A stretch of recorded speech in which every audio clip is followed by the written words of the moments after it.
Hello everyone, कैसे हो आप सब। तो मैंने कमरे में अपना बेड बना लिया था और कमरे में झाड़ू भी लगा लिया था। अब रहता था मेरा पोछा, तो मैं बाथरूम में अपना ये पोछा गीला करके लाई थी। और अब मैं बैठ के पोछा नहीं लगाती, मुझे ना ये ज़्यादा सही लगता है। खड़े खड़े पैर से ही सारा अच्छे से फ्लोर साफ़ हो जाता है।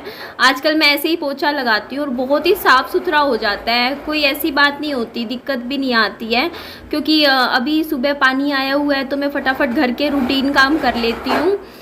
यहाँ पे देख लीजिए। और आप सबके ना कमेंट्स आ रहे थे, आप कह रहे थे कि अपना ना नॉर्मल जो एक्सरसाइज रूटीन जो आप फॉलो कर रहे हो वेट लॉस के लिए, वो भी आपके साथ शेयर कीजिए। देखिए, डाइट पार्ट तो मैं आपके साथ शेयर कर ही देती हूँ। डाइट पार्ट में मतलब जो भी मैं खाती हूँ, देखिए कुछ अलग खाना नहीं खाती हूँ, जो आप सब खाते हो वही खाती हूँ। डेली घर का बना हुआ खाना खाती हूँ। बस ये फ़र्क है कि रोटियाँ अगर 2 खानी हो तो 1 खाती हूँ, और राजमा या जो भी दाल वगैरह होती है उसकी कटोरी में फालतू ले लेती हूँ। बस यही रूटीन है। पानी में ज़्यादा पीती हूँ, 7-8 गिलास पानी तो मैं ज़्यादा अच्छे से पी लेती हूँ, क्योंकि अभी वैसे भी गर्मी का टाइम है तो पानी की कमी तो बॉडी में बिल्कुल नहीं होनी चाहिए। और यहाँ पे विहान अपना खिलौना लेकर आया था, लेकिन मैं इसे ऊपर रख दूँगी, विहान को नहीं दूँगी, क्योंकि ये ना खिलौना 2 साल से कम के बच्चों के लिए नहीं है। तो यहाँ विहान जिद्दी कर रहा था, रो रहा था, कह रहा था कि मेरे को अपना टॉय चाहिए, तो नहीं दे सकती मैं विहान को वो खिलौना। बच्चे की सेफ्टी के लिए ठीक नहीं है, क्योंकि उसमें मैग्नेट लगे हुए हैं और बच्चा स्वेलो कर सकता है। इतना छोटा है, अभी समझ भी इतनी नहीं है इसको। तो ये देखिए, फर्श कितने अच्छे से मैंने क्लीन कर दिया है, पूरा अच्छे से साफ़ हो गया है, देख लीजिए। अब मैं ये बेड पे कुछ सामान रखा हुआ है, इसे भी मैं उठा के पीछे वाले रूम में रख देती हूँ, ताकि कमरा बिल्कुल खाली और साफ़ सुथरा हो जाए। तो अभी मैं नहाई नहीं हूँ, नहाऊंगी मैं बाद में ही नहाऊंगी, या मैं अब शाम को ही नहाऊंगी। अभी मेरा कुछ भी मूड नहीं है आज नहाने का, क्योंकि मैं रात को नहा के ही सोई थी। तो ये देख लीजिए, कमरा बिल्कुल अच्छे से मैंने साफ़ कर दिया है। पीछे वाले कमरे में भी पोछा मैंने लगा लिया था, उसका शूट मैंने नहीं लिया। तो घर की सफाई अच्छे से मैंने कर दी है, क्योंकि घर साफ़ हो तो अच्छा लगता है। विहान भी थोड़ा सा फर्श पे खेलता है, तो इसीलिए फर्श अच्छे से ना पोछा लगा के मैं साफ़ कर लेती हूँ।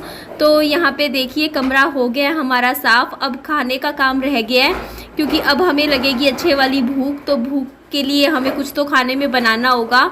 तो मैं सोच रही हूँ राजमा बना लूँ, क्योंकि मम्मा ने चावल बना रखे हैं, तो राजमा का चावल का कॉम्बिनेशन तो भाई बहुत ही अच्छा लगता है। तो यही चीज़ है, काम तो करना ही होता है, सुबह के अपने रूटीन काम तो करने ही होते हैं। और आपने देखा होगा टाइम 9:30 बज चुके हैं, तो बाबू भी बाहर जाने की जिद्दी कर रहा था कि बाहर घूमना है, बाहर घूमना है। और चलो थोड़ा सा इसको भी बाहर ले चलते हैं। हाँ, ये देखिए, ये डगरी सी लेके कहाँ जा रहा है इतनी गर्मी में। अंदर आ जाओ बेटा, अभी नहीं आएंगे, दूध वाले भैया शाम को आते हैं, इस टाइम नहीं आते हैं। विहान, क्या चाहिए?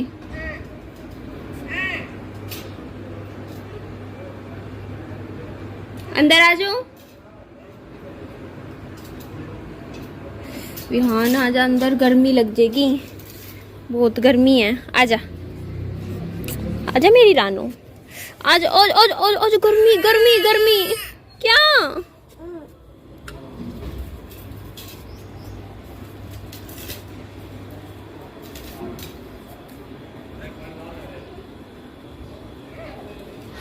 तो चलिए, अब हम राजमा में छोंक लगा लेते हैं। मैंने टमाटर मिक्सी में पीस लिए थे, प्याज भी हल्के हल्के से मिक्सी में ही पीस लिए थे, क्योंकि जब हम प्याज टमाटर को मिक्सी में कर लेते हैं तो उसमें ना घी तेल कम यूज़ होता है, आपने भी देखा होगा, कम घी लगता है। और मैं ये आज घी में ही बना रही हूँ। कई बार मैं सरसों के तेल में बना लेती हूँ खाना, कभी कभी मैं घी में भी बना लेती हूँ। अगर घी ख़त्म हो रखा होता है तो मैं सरसों का तेल यूज़ कर लेती हूँ।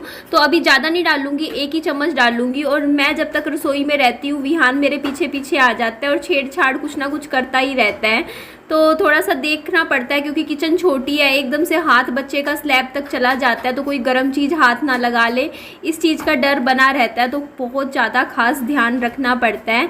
तो यहाँ हम छोंक लगा लेते हैं। मेरी राजमा बनके तैयार हो गई है। आज तो राजमा चावल खाएंगे, आप भी कहोगे हर दूसरे तीसरे दिन राजमा बना लेते हो, मुझे अच्छी लगती है। तो वैसे ही पापा जी ने उबली हुई राजमा भेजी थी यहाँ, और मैंने इसमें थोड़ा सा छोंक लगा लिया। वैसे तो आपको पता ही है, विहान के लिए तो पनीर बना हुआ था, बट हम तो भाई राजमा खाएंगे। ये है हमारा खाना, ये राइस है, सोयाबीन राइस है सिंपल से, और राजमा। तो अभी मैं फ़िलहाल अपना खाना खा लूँ। ये मेरा ब्रेकफास्ट है, करीबन 11:30 बज रहे होंगे मेरे ख्याल से टाइम। तो आप भी मेरे साथ खाना खा लीजिए। कई बार आप कमेंट करते हो कि ना विहान को साथ में खाना नहीं खिलाते हो, अकेले अकेले खा लेते हो। एक्चुअली विहान ना मुझसे पहले ही खा लेता है, मैं लेट खाना खाती हूँ। अब देखो मैं 11:30 बजे खा रही हूँ, तो विहान को मैं अपने टाइम पे थोड़ी खाना खिलाऊंगी। विहान एक्चुअली मम्मा के साथ खाना खा लेता है और थोड़ा बहुत छुटपुट थोड़ा थोड़ा खिलाते रहते हैं घर पे। तो ये बात होती है, इसीलिए मम्मी ज़्यादा अच्छे से खाना खिला लेते हैं। बीच बीच में मैं भी खिलाती हूँ विहान को, बट मेरा टाइम थोड़ा लेट है, मैं लेट खाना खाती हूँ, इसीलिए विहान को साथ नहीं खिला रही हूँ।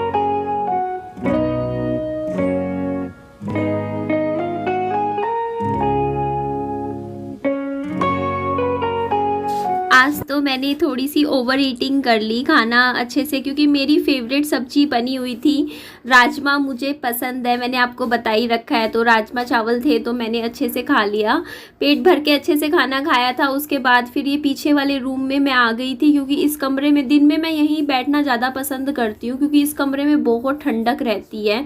और इस कमरे का पंखा, मतलब या तो पंखा अच्छा है कमरे का, क्या है, मतलब रात को भी मैं इस कमरे में बैठती हूँ तो इतनी ठंडी हवा दे रहा होता है इस कमरे में जो पंखा लगा हुआ है। और आपके कमेंट्स आते थे, कहते थे कि आपने जो आगे फ्रंट रूम में जो टीन का डब्बा लगवाया है आगे की तरफ, वो कमरे में गर्मी देगा, बट ऐसा बिल्कुल भी नहीं है। देखिए अभी इतनी अच्छी वाली गर्मियाँ आ चुकी है, लेकिन कमरा गर्म नहीं होता, बल्कि वो डब्बा क्या कर रहा है, हमारा जो सन की जो रेज होती है, जो एकदम से गर्म हवा होती है, उसको अंदर कमरे में नहीं आने देता, तो कमरा ठंडा ही रहता है। लेकिन फिर भी अभी हमने कूलर नहीं शुरू किया है। वैसे तो देखिए कितना टाइम हो गया है, अप्रैल का भी 10 अप्रैल हो गए हैं, लोगों ने तो कूलर भी चलाने शुरू कर दिए हैं। पड़ोस में मैं देखती हूँ सब ने कूलर भी निकाल ही लिए हैं, लेकिन अभी हमने कूलर नहीं शुरू किए हैं। अभी भी हफ्ता 10 दिन रुक के ही कूलर चलाना शुरू करेंगे। और यहाँ पे मैंने ये बुक निकाली थी, बेटर देन बिफोर। एक्चुअली ये बुक मैंने पढ़नी शुरू करी थी पिछले महीने, मैंने पढ़ी थी, करीबन 1-2 दिन पढ़ी थी, मुझे काफ़ी अच्छी लग रही थी और काफ़ी इंटरेस्टिंग भी थी ये बुक। बट फिर बीच में मैंने दूसरी एक और बुक पढ़नी शुरू कर दी, जिसकी वजह से हुआ क्या कि ये बुक मैंने बीच में छोड़ दी। करीबन मैंने इसके 50-60 पन्ने पढ़ लिए थे। तो अब मैंने ये बुक दोबारा से पढ़ने लगी ना, तो मुझे इतनी कन्फ्यूज़न हो रही थी, क्योंकि ना ये इस तरीके की जो बुक होती है, ये इसका एक चैप्टर दूसरे चैप्टर से लिंक होता है, और अगर आप पुराना चैप्टर भूल जाते हो तो आपको फिर से बुक पूरी पढ़नी पड़ती है। और यही दिक्कत मुझे यहाँ पे आ रही थी, तो मुझे अब ये बुक फिर से शुरू से ही पढ़नी पड़ेगी। तो आगे से मैं ध्यान रखा करूँगी, कोई भी बुक अगर मैं शुरू कर रही हूँ ना, तो उसको कंप्लीट पूरा पढ़ने के बाद ही दूसरी बुक कंटिन्यू किया करूँगी। मैं यहाँ पे उन लेडीज़ को एक मैसेज देना चाहूँगी जिनके पति नहीं हैं, कि कोई भी कुछ भी हुआ हो, मतलब मैं ये नहीं जानती कि क्या हुआ क्या नहीं, लेकिन मैं उन लेडीज़ की बात कर रही हूँ जिनके ससुराल वालों ने पति के जाने के बाद उन औरतों को त्याग दिया, मतलब उन बहुओं को नहीं रखा या कुछ भी था छोड़ दिया। तो उनके लिए मैं कहना चाहूँगी कि आप लोग ना आगे बढ़िए अपनी लाइफ में, क्योंकि ये एक सबक है, ज़िंदगी ने हमें सिखाया है कि मुसीबत में जब बुरे टाइम पे लोगों की परख होती है। और अगर ऐसे बुरे टाइम पे अगर किसी इंसान ने आपका साथ नहीं दिया, ऐसे टाइम में जब आपने अपना लाइफ पार्टनर खोया है, तो आपको अपनी लाइफ में अपना टाइम, क्योंकि सबसे ज़्यादा इंसान के पास जो कीमती चीज़ होती है ना, वो उसका टाइम होता है। क्योंकि देखिए हमारे पास कोई अनलिमिटेड टाइम तो है नहीं, ज़िंदगी बहुत बड़ी हमें सुनने में लगता है, लेकिन एक एक साल करके, एक एक मिनट, एक एक दिन करके हम भी बूढ़े होने लग रहे हैं। हमारी भी एक है ना एज आगे, अगर आप 25 की हो तो कुछ सालों बाद आप 28 के भी हो जाओगे, 30 के भी हो जाओगे। अगर आप 30 के हो तो आप 35 के हो जाओगे। तो आपकी भी एक उम्र, मतलब सब कुछ काम ना एक उम्र के हिसाब से होते हैं। आप ये चीज़ समझिए कि आप अपना कीमती समय पुरानी जो ग्रजेस हैं अपने दिल में रख के अपनी लाइफ को बर्बाद बिल्कुल भी मत कीजिए। ये चीज़ अपने दिमाग से निकाल दीजिए कि उन्होंने आपके साथ ऐसा क्यों किया, उन्होंने आपके साथ गलत किया। दुनिया में पता नहीं क्या क्या गलत हो रहा है, हम क्या कर सकते हैं? ये सोचिए ना, कितना कुछ गलत हो रहा है। तो हम जो चीज़ हमारे कंट्रोल में नहीं है, उन थॉट्स को अपने दिमाग से आप निकाल दीजिए। और ये मत सोचिए कि हाँ उन्होंने ऐसा क्यों किया। देखिए, जिसने जो किया सो किया, जो हमारा नसीब था हमें मिला, लेकिन अब हमारा जो फ्यूचर है वो हमारे हाथ में है कि हमें उसे कैसे शेप देना है। तो उसकी तरफ ध्यान दीजिए। आप अपने प्रेजेंट में ही रहिए। अपने माइंड को इतना स्ट्रोंग बना लीजिए कि पास्ट की जो भी बैड मेमोरीज है आपको बिल्कुल भी इफेक्ट ना डाल सके, आपकी लाइफ को ख़राब ना करे। और आपको अगर सोचना भी है ना, अगर खाली बैठे, तो अपने फ्यूचर के बारे में सोचिए, पास्ट के बारे में मत सोचिए। पास्ट जा चुका, उसे भूल जाइए अब। तो अगर आपके मन में अगर आप किसी कुछ ग्रजेस अपने माइंड में रखोगे ना कि देखो उसने मेरे साथ ये किया, ऐसा नहीं होना चाहिए था, वैसा नहीं, तो आप आगे कभी भी कोई रिश्ता ढंग से निभा नहीं पाओगे। कल को हो सकता है आपने दूसरी शादी भी करनी है, तो आप दूसरे लाइफ में कोई और सास ससुर भी आपको मिला, अब हर एक रिश्ते को आप शक की नज़र से देखोगे। आपको लगेगा यार ये भी ऐसे ही करेंगे मेरे साथ, ये अब भी दोबारा मेरे साथ ऐसा होगा। लाइफ में अगर आपको मूव ऑन करना है ना, तो पुरानी चीज़ों को आपको छोड़ना पड़ेगा। थोड़ा बहुत ना, मतलब बुरी, अगर आपके साथ कुछ भी बुरा एक्सपीरियंस हुआ है ना लाइफ का, उसको बहुत ज़्यादा अगर आप शेयर करोगे ना, अगर आप बताओगे। इसीलिए मैं अपनी लाइफ के बुरे एक्सपीरियंस, एक टाइम था मैं शेयर करती थी क्योंकि मैं बहुत दुख में थी, पेन में थी, लेकिन आज मुझे पता है कि मुझे उस पेन से निकलना है, बाहर आना है। और उस पेन से अगर मुझे बाहर आना है, तो जो ये पेनफुल जो भी इंसिडेंट मेरी लाइफ में हुए, मुझे उनके बारे में कम बातें करनी है, उनके बारे में ज़्यादा बात नहीं करनी है। मुझे अच्छी अच्छी बातें करनी है आपके सामने, अच्छे अच्छे लाइफ के एक्सपीरियंस नए नए शेयर करने हैं, अच्छी अच्छी मेमोरीज बनानी है। अगर मैं आज अच्छा बना लूँगी ना, अपना आज का दिन अच्छे से बिताऊंगी, तो मेरा पास्ट अच्छा हो जाएगा। आज से 5 साल बाद जब मैं खाली बैठे सोचूंगी कि मेरी ज़िंदगी कैसी गई, तो अगर मैंने अपना आज अच्छा बना लिया तो मेरा पास्ट भी अच्छा हो जाएगा। अगर आज बात मैं आप सबको समझा रही थी कि आपको ना, जैसे मान लो अगर आपका भी मुश्किल टाइम चल रहा है लाइफ का, कोई भी दौर चल रहा हो लाइफ का, तो आपको ना अपना एक टाइम टेबल बनाना आपके पास बहुत ज़रूरी है। आप रात को अगर आप सो रहे हो तो आपको ये पता होना चाहिए कि अगले दिन आप क्या करने वाले हो, आपको कौन कौन से काम करने हैं। मैं नहीं कहती कि बहुत इंपॉर्टेंट काम करने हैं, जैसे अगर आप घर में हाउसवाइफ हो, घर में रहते हो, तो आपको ये पता होना चाहिए कि देखो सुबह के 3 घंटे मेरे को ये काम करने हैं, घर के काम करने हैं, चाहे टोटल, बस अपने आप को थोड़ा सा बिजी रखने का एक तरीका होता है। या फिर आप कुछ किताबें मंगवा लीजिए। जरूरी नहीं होता कि कोई कंपटीशन की तैयारी करनी है आपको, या कोई बहुत ही आईएएस ऑफिसर ही बनना है, नहीं, ऐसा बिल्कुल भी नहीं है। खुद के लिए कीजिए। अगर आप लेडीज भी हो तो कुछ अच्छी अच्छी किताबें ले आइए, जिसमें अच्छी अच्छी इंग्लिश स्पीकिंग की बुक्स मंगवा लीजिए।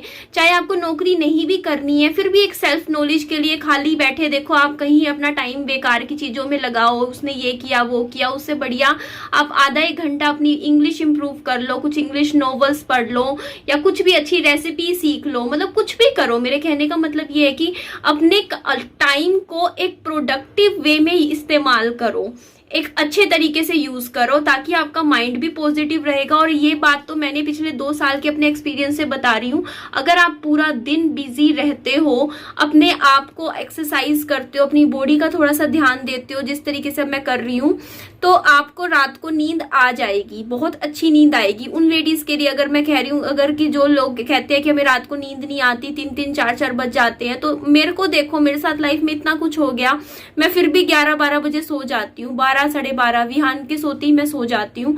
क्यों? क्योंकि मुझे पता है मुझे टाइम से सोना है और टाइम से सुबह उठना है, क्योंकि मेरा खुद की लाइफ का एक टाइम टेबल है जिसको मुझे निभाना है।